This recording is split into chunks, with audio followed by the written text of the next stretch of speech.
এই মাসের 19, 20, 21 চরমনের মাহফিল। নারায়ে তাকবীর। কবে কবে? 19, 20, আবার কোন 19, 20? এই মাসের 19, 20, 21 চরমনের মাঠের মাহফিল। দেখবেন পাগলদের খেলা কারে কইছে।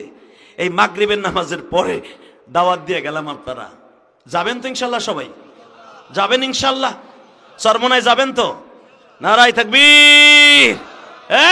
চরমনের মাঠে যে যদি মুড়ি দন লাগবো না, অন্তত চরমনের মাঠে যাবেন দেখতে যে মানুষগুলোর খেলা কি। কে কে যাবেন দেখে আল্লাহকে হাত উঁচা করে দেখান তো, ওয়াদা দেন। আপনার জানবা না জান হাত দিয়ে উঠে দেখান। চরমনাই 19, 20, 21 মাঠে যাবেন তো ইনশাল্লাহ? চরমনের মাঠে যাবেন তো? এখানে লঞ্চ ভাড়া করা হয়েছে 12, পূর্বালি 12। চরমনাই থেকে ঢাকা থেকে চরমনাই যাবে এবং আমাকে ট্যাগের থেকে নুরুজ্জামান ভাই নেতৃত্বে যাওয়া হবে। আপনারাও যাবেন, আমিও যাওয়ার চেষ্টা করব ইনশাআল্লাহ।